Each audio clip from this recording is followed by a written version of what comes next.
안녕하세요. 저번 시간에 배웠던 부분에 대해서 문제로 한번 다가보도록 하겠습니다. 자, 1번부터 보겠습니다. 분전반 및 배전반은 어떤 장소에 설치하는 것이 가장 바람직한가? 어떤 장소에 설치해야 된다? 쉽게 조작할 수 있는 장소, 쉽게 개폐할 수 있는 장소니까 틀렸고, 은폐된 장소가 아니라 개방된 장소, 노출된 장소 설치해야 되는 것이고요. 이동이 심한 장소가 아니라 어떤 장소? 안정된 장소에 설치해야 된다. 그래서 분전반이나 배전반은 쉽게 조작, 쉽게 개폐할 수 있는 장소에 설치해야 되는 것이고요. 그 다음에 노출된 장소, 그 다음에 안정된 장소에 설치해야 된다. 라고 하기 때문에 틀린 답은 1번이잖아. 라고 풀 수 있는 문제입니다. 자, 넘어가서 점유 면적이 좁고 운전보수의 안전함으로 공장, 빌딩 등의 전기실에 많이 사용되며 큐피클형이라고도 불리는 배전반을 우리가 뭐라 부른다? 얘를 우리가 폐쇄식 배전반이라고 부르더라. 라는 거, 우리가 사용하는 배전반은 큐피클형, 폐쇄식을 주로 쓰더라 라고 기억해 주시는 문제입니다. 자, 3번 옥측 또는 옥외시설하는 배전반 및 분전반을 시설하는 경우에 사용하는 케이블로 옳은 것을 물어보고 있습니다. 자, 옥측이나 옥에 설치되어 있으면 빗물을 막겠죠. 빗물 막기 때문에 당연히 물을 차단할 수 있어야겠죠. 그래서 수밀형 케이블을 써야 돼요. 답은 4번. 자, 수전 설비에서 저압 배전반의 앞면 또는 조작해 측면의 거리가 최소 몇 미터 이상이 되는가 하고 물어보고 있습니다. 우리 꼭 뭐는 기억하자? 앞면은 기억하자. 뭐에서? 저압이거나 고압일 때 앞면 이격거리는 몇 미터? 1.5미터 했던 거 기억하신 거죠? 앞면, 옆면, 뒷면 있었고 저압이나 고압은 1.5, 옆면은 1.2, 뒷면은 0.6. 투고압이 돼버리면 앞면은 1.7, 옆면은 1.4, 뒷면은 0.8 이런 규칙이 있었다라고 추가적으로 더 기억해 주시는 것도 좋겠죠. 자, 5번 수전 설비의 투고압 배전반은 배전반 앞에서 계측기를 판독하기 위하여 앞면과 최소 몇 미터 이상 유지하는 것을 원칙하는가? 몇 미터? 1.5미터가 되지 않고 미안해요. 특고압이기 때문에 몇 미터? 1.7미터가 되겠죠. 특고압의 앞면. 근데 거의 대부분은 고압이나 저압이 나올 거예요. 그래서 고압이나 저압이면 1.5미터, 특고압이면 1.7미터. 요거 기억하신 거죠. 자, 6번. 코일 주위에 전기적 특성이 큰 에폭시 수지를 고진공으로 침투시키고 다시 그 주위를 기회적 강도가 큰 에폭시 수지로 몰딩한 변압기를 뭐라 부르는가? 얘를 우리가 몰드 변압기라고 부르더라. 절연유를 사용하면은 유입 변압기, 유리섬유라든지 공기랑 간단한 기구 쓰고 있다면 건식 변압기를 쓰더라 라고 기억하시면 되겠죠. 자, 7번 변압기에 2차 측 접지 공사를 하는 이유는 무엇인가? 자, 기기나 설비 쪽에서 약간 겹쳐지는 부분인데 이렇게 생긴 변압기가 있다 한다면 여기가 1차 측, 여기가 2차 측인 거예요. 근데 여기 있는 2차 측에다가 접지 공사를 하는 이유는 아크에서 이쪽에 아크가 튀어가지고 1차와 2차 간에 이렇게 전기적으로 아크에서 아크로 붙는 경우가 있습니다. 이걸 우리가 혼촉이라고 부를 거예요. 혼촉이 돼버리면 여기에 있는 전기가 이쪽을 통해서 이렇게 흘러버리겠죠. 여기를 들어가 버리면 문제 생기니까 여기 접지를 통해서 이 전기를 방류시켜서 고장을 해소시키겠죠. 그래서 고압과 저압의 혼촉을 방지해주는 역할을 하기 위해서 뭘 하더라? 2차 측 접지를 하더라 라고 기억해 주시는 문제가 있더라 라고 보시는 거고요. 자, 8번 어느 수용가의 설비 용량이 각각 1kW, 2kW, 3kW, 4kW인 부하 설비가 있다. 그 수용률이 60%인 경우에 그 최대 수용 전력은 몇 킬로와트인가 하고 물어보고 있습니다. 하면 우리가 말하는 수용률이라고 하는 거는 수용, 설비, 용량, 분해, 최대, 수용, 전력의 비를 100으로 곱해준 값이 수용률이죠. 그러면 최대 수용 전력을 구하라 했으니까 나머지를 이항시키면 우리가 구하고 싶은 최대 수용 전력의 크기는 수용률 곱하기 100분의 수용, 설비, 용량이 될 것이고 수용률은 60% 곱하기 100분의 1kW, 2kW, 3kW, 4kW가 설비 용량이니까 이걸 다 더한 게 전체 설비 용량이 되겠죠. 수용 설비 용량이 되겠죠. 다 더하시면 얘가 10kW 될 겁니다. 그러면 약분시키면 6kW가 나오더라라고 풀 수 있는 문제가 되겠다라는 겁니다. 최대 수용준력분의 부하의 평균준력 곱하기 100의 관계를 가지고 있는 것을 뭐라 부른다? 우리는 평균값이 들어가 있는 건 무슨 율이다? 부하율이다 라는 거 정도 기억해 주시면 될 것 같아요. 자, 10번 무효전력을 조정하는 전기기구를 우리가 조상설비라고 배웠었고요. 방금 전에. 자, 11번 수변전 설비 중에서 동력설비 회로의 역류를 개선할 목적으로 사용하는 것을 우리가 뭐라 부른다? 역류를 개선하는 기구를 우리가 전력용 콘덴서, 진상용 콘덴서라고 부르더라 라고 기억하시고요. 12번 역류 개선 효과로 볼 수 없는 것은 역류를 개선해버리면 뭐가 된다고요? 전류가 줄어들어서 손실이 감소하고 전압 강화가 감소하고 설비 용량이 감소를 할 거예요. 감전사고 감소하고는 관련이 없죠. 얘는 접지랑 관련이 있는 문제일 거죠. 답은 1번이 되겠습니다. 자, 13번 설치 면적과 설치 비용이 많이 들지만 가장 이상적이고 효과적인 진상용 콘덴서 설치 방법으로는 어디다 설치한다? 부하측에 분산해서 설치하더라. 답 1번. 얘만 기억하시면 되는 문제. 자, 14번 보호료하는 회로의 전류가 어떤 일정한 값 이상으로 흘렀을 때 동작하는 계정기를 뭐라 부르겠습니까? 전류가 일정한 값 이상으로 어떻게? 과하게 흘렀을 때 동작하는 계정기니까 얘를 우리가 과전류 계정기라고 부를 거야. 그러면 전압이 과하게 들어가면은 과전압 계정기가 될 것이고, 그죠? 그래서 답은 1번에 과전류 계정기가 되겠죠. 자, 15번 일정한 값 이상의 전류가 흘렀을 때 동작하는 계정기 뭐라 부른다고 우리가? 과전류 계정기라고 부르겠고, 이 과전류 계정기는 오버, 전류, 커런트, 계정기, 릴레이 해가지고 OCR을 과전류 계정기라고 부를 겁니다. 그러면 OVR은 과전압 계정기, UVR은 언더 볼테이지 릴레이, 부족 전압 계정기, GR은 그라운드 릴레이, 지락 계정기 또는 접지 계정기라고 부를 거예요. 지락시 동작하는 거죠. 얘는 과전류기 때문에 답은 4번이 되더라 라고 푸는 문제입니다. 자, 16번 다음 중 변류기 약호로 맞는 것은? 자, 우리는 계기용 변성기라는 게 있어요. 계측기가 측정하기 위해서 전압을 낮춰주거나 전류를 낮춰주는 기구들을 우리가 계기용 변성기라고 부를 겁니다. 그러면 계기용 변성기에는 계기용 변압기도 있고요. 계기용 별유기도 있어요. 전압을 낮춰주는 거를 계기용 변압기, 전류를 낮추는 걸 계기용 별유기라고 부를 겁니다. 이 변압기를 우리가 PT라고 부를 것이고요. 별유기를 CT라고 부를 거예요. 그렇다면 별유기 약호는 뭐다? CT더라.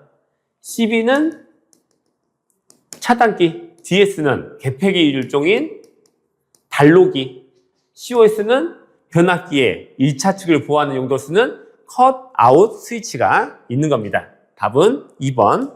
자, 17번 교류 배전만에서 전류가 많이 흘러 전류계를 직접 주회로에 연결할 수 없을 때 사용하는 기기를 뭐라 부른다? 전류를 낮춰줘야 되겠죠. 뭐 한다? 계기용 변류기. 답 3번. 자, 18번 분전반에 대한 설명으로 틀린 것은? 배선과 기구는 모두 전면에 배치했다. 맞는 내용이죠. 두께 1.5mm 이상의 난연성 합성수지로 제작했다. 맞고요. 강판체를 쓰면 1.2mm 이상의 강판을 썼더라. 맞고. 4번 배선은 모두 분전반에 이면을 했다가 잘못됐죠.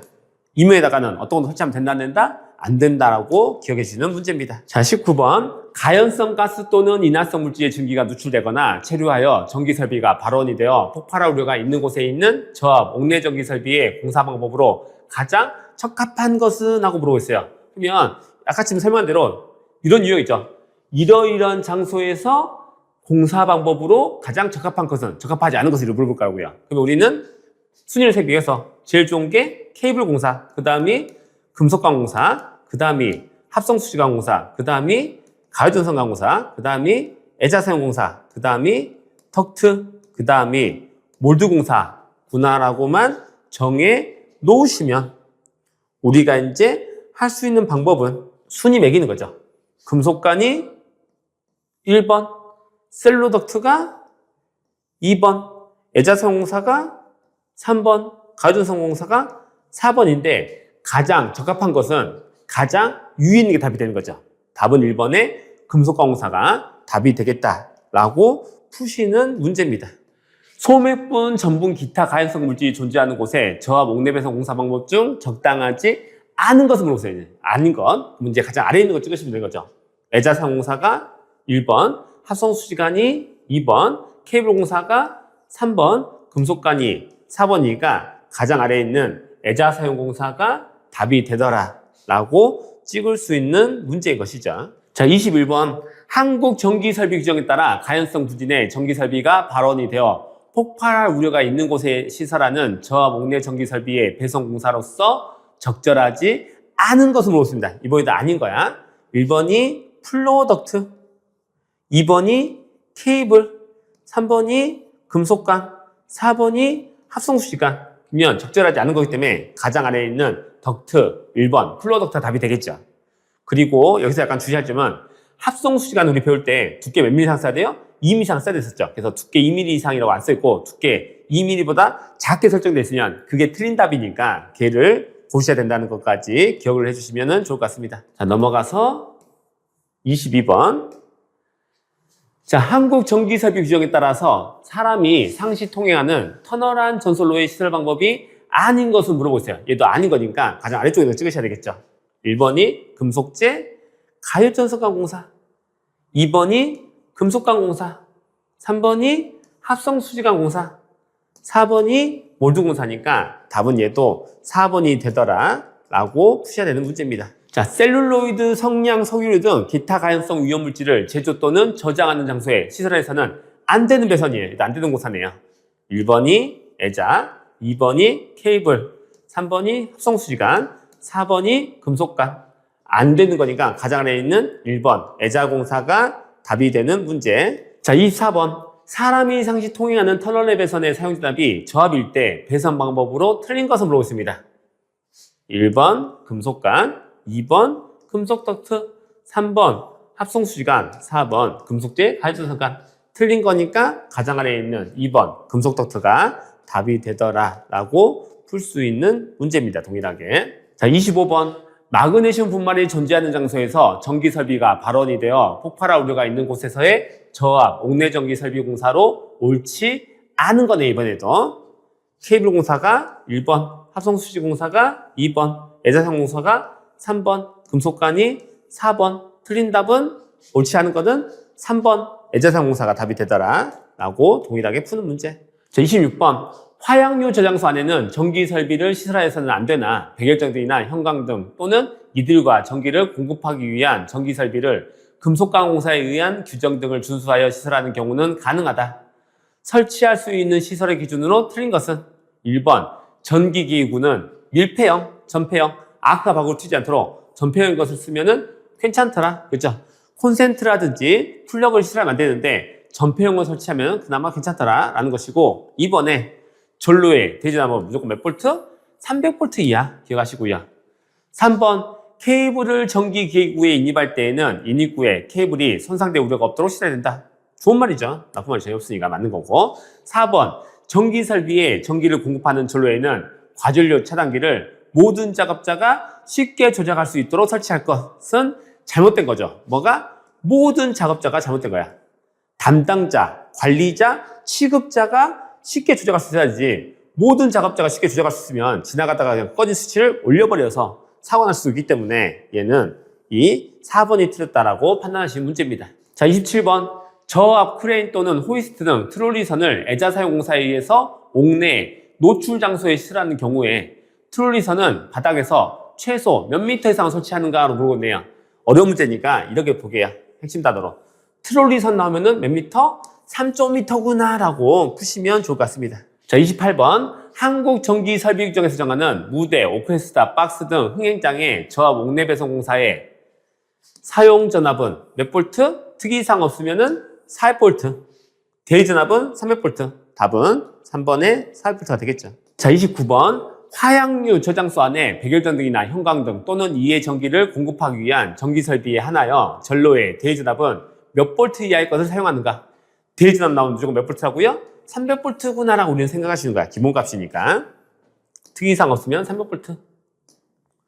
30번. 폭발성 분진이 있는 위험 장소에 금속관 배선에 의할 경우 관상호 및 광각박스, 기타 부속품이나 풀박스 또는 전기기구는 몇 턱 이상의 나사 조명을 해야 되는가? 몇 턱 나면 무조건 몇 턱? 5턱. 이런 거 단어로서 그냥 잡아가신 거야. 자, 31번. 교통신호등 제어 장치로부터 신호등의 전구까지 전로에 사용하는 전압은 몇 볼트 이하인가? 특이 케이스죠. 교통신호등은 사용전압 몇 볼트? 300볼트. 답 3번 기억하시면 될 것 같습니다. 자, 32번. 한국전기설비규정에서 정하는 전기 울타리용 전원장치에 전기를 공급하는 전로의 사용전압은 몇 볼트 이하인가? 얘도 특이 케이스죠. 전기 울타리의 사용전압은 몇 볼트? 250볼트. 답을 기억하시고요. 자, 33번. 한국전기설비규정에 따라 화약류 저장소에 전기설비에 시설을 할 경우에 전로의 대전압은 최대 몇 볼트 이하여야 되는가? 대전압 나오면 무조건 몇 볼트라고요? 300볼트. 꼭 기억하시는 겁니다. 자, 34번. 한국전기설비규정에 따라서 교통신호등의 전구에 접속하는 인하선을 지지물을 따라 시설하는 경우에 전선의 지표상 높이는 몇 미터 이상인가 하고 물어보고 있습니다. 자, 교통신호등에 인하선이 나오면 무조건 2.5예요. 높이도 2.5, 굵기도 2.5 스퀘어구나 라고 기억해 주셔야 될 것 같습니다. 자, 35번. 교통신호등 전구에 접속하는 인하선의 높이가 2.5m일 때 전선의 규격은 몇 스퀘어? 인하선은 무조건 2.5m, 2.5 스퀘어. 답 1번 기억하시고. 36번. 전기 울타리 시설은 전선과 이를 지지하는 기둥과의 이격거리는 몇 밀리미터? 2.5cm가 25mm. 그죠? 얘는 뭐 사용한다고요? 전선과 기둥 조형제 사이 이격거리. 무슨 공사에서 얘는 애자상 공사라고 해요. 똑같아. 자, 37번. 전기 울타리 시설에 관한 내용 중 틀린 것은 수목과 이격거리는 3cm 이상, 전선의 지름은 2mm 이상, 전선과 이를 지지하는 방금 전했죠. 기둥 사이 이격거리 몇 cm? 2.5cm. 틀린 답은 3번 보시면 될 것 같습니다. 38번. 교통신호등 회로의 사용전압은 몇 볼트를 넘는 경우에 전로에 지락이 생겼을 때 자동적으로 전로를 차단하는 장치를 시설해야 되는가? 라는 거고요. 일반적인 교통신호등에서 사용전압은 300볼트가 답이었지만 지금은 지락이 생겼을 때 차단하는 장치를 시설해야 되는 조건에서의 사용전압. 뭐예요? 누전, 차단기를 시설할 때의 사용전압인 거죠. 뭐에서? 교통신호등에서. 몇 볼트? 150볼트. 답은 2번. 자, 그러면 문제풀이는 여기까지 보도록 하겠습니다. 감사합니다.